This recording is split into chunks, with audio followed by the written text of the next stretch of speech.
use the word revolution to describe a lot of the big events and transformations of Era 6, including the Haitian Revolution, the Industrial Revolution, and the French Revolution. You'll encounter all of these and more as you work your way through the long 19th century, the years between 1750 and 1914. All of these revolutions signify enormous change, breaking with the past and creating something new.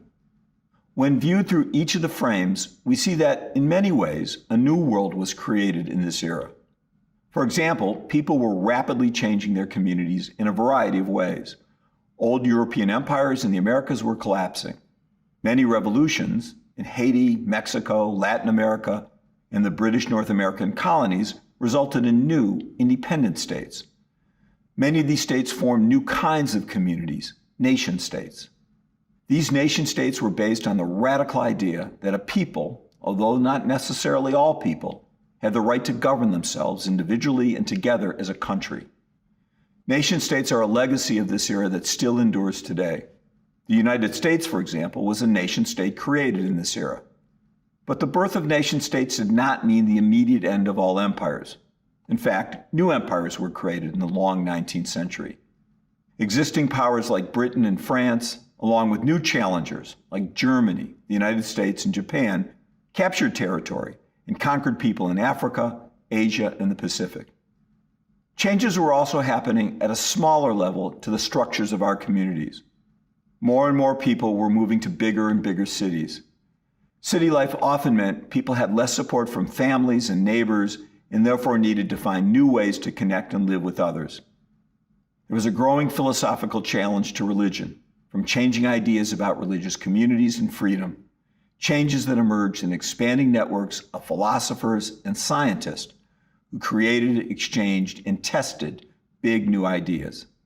These innovations helped us to better understand our environment, our universe, and ourselves, and challenged older and traditional views. We developed a growing sense of human liberties and the rights of workers, children, and other groups.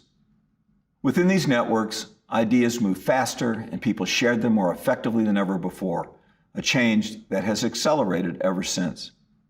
Today's networks of idea sharing and communication are faster and more extensive than ever before. All these changes occurred in the context of perhaps the biggest revolution of this era, the Industrial Revolution. Not since humans started to farm had there been as large and important a transformation in production and distribution. The Industrial Revolution changed how we worked and how we lived.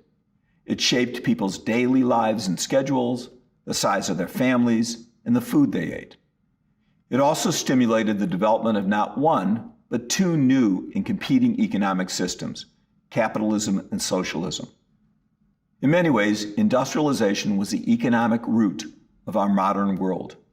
Our lives today live mostly in cities, employed for wages, buying what we need instead of making it ourselves, is a product of the Industrial Revolution. These revolutionary changes happened at an enormous scale. People around the world became increasingly connected through their communities, networks, and systems of production and distribution. But these changes did not affect everyone equally, and not everybody changed in the same way or at the same time. Nevertheless, the long 19th century created a world that was more globalized than ever before. Now, when a major war broke out at the end of this era in 1914, people in many regions experienced that suffering together.